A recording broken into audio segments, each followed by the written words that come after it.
Hello and welcome to Lesson 2 on conducting the forward pass on a PDM diagram in this course on the fundamentals of project scheduling.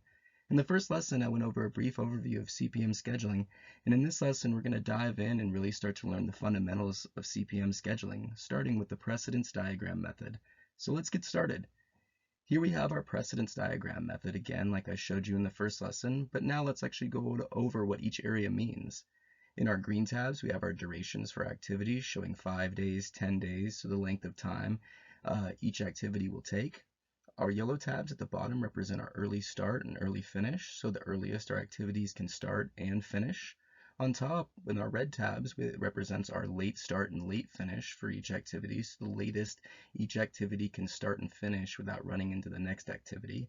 And finally, we have our total float over there in the blue tabs, representing the amount of time an activity can be delayed without delaying the overall project. So now that we know what these areas mean, let's actually go through this diagram and conduct a forward pass. So in order to do that, we'll start with the first step. And the first step in doing that is we'll have to calculate the early start and early finish. To calculate the early start and early finish, you'll need to start in the first square on day 1 in the far left. Starting from day 1, add up the duration of the activity and then subtract 1 day so the duration calculates correctly. So for example, starting with the first activity would be 1 day plus 10 days minus 1 day to equal 10 days total for that activity. If we don't subtract a day for the total duration, it'll come out to 11 days, and then our calculations will be off. So just remember, as we're going through this when we're conducting the forward pass, always remember to subtract 1 day. Also, very quickly, I just want to say for this example, all the relationships in this diagram are finish to start relationships in order to keep things simple.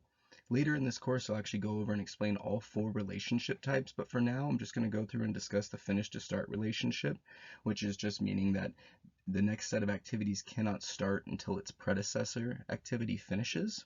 So we'll just cover that relationship type in this lesson. So going back and moving on to the next set of activities, 101, 102, and 103, we can see that these activities are now starting on the 11th day. Because again, if the relationship tie shows finish to start, then the earliest this activity can actually start would be on the 11th day if its predecessor ends on the 10th day.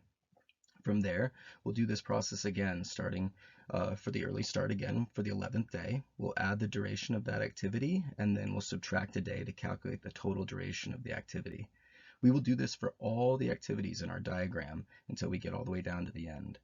In the case of activity 107, we can see that it has 2 relationship ties with activities 104 and 105, which in this case, since we're conducting the forward pass, we're going to always take the larger duration because those relationship ties are holding out the start of activity 107. 107 cannot start until 104 and 105 finish. And so the longer duration will always hold out its successor. So just keep that in mind. So we'll always take the larger duration as we're doing the forward pass. We'll take the smaller duration when we go through and do the backwards pass, but we'll cover that in a later lesson. So we'll do this process for all the successor activities. We'll always take like I said, we'll always take the larger number, and we'll do this all the way until we get all the way down to the final activity. And in this case, it's showing 50 days. This is how we can find our longest path. We can also double check our work by adding up the total durations for all the activities, and we can see that the activities leading all the way up to 108 equal 50 days. So we actually know that we've done this correctly. So this is just an overview of how we actually go through and conduct the forward pass. So now that we've completed the forward pass, now we've seen the earliest possible start and finish dates for the project. And this is how we can go ahead and plan.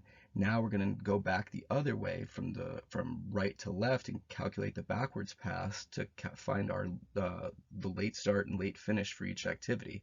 And I'll actually dive in and we'll go over that in the next lesson. All right, well, that concludes this lesson. I'll see you guys here in the next one. Thanks for watching.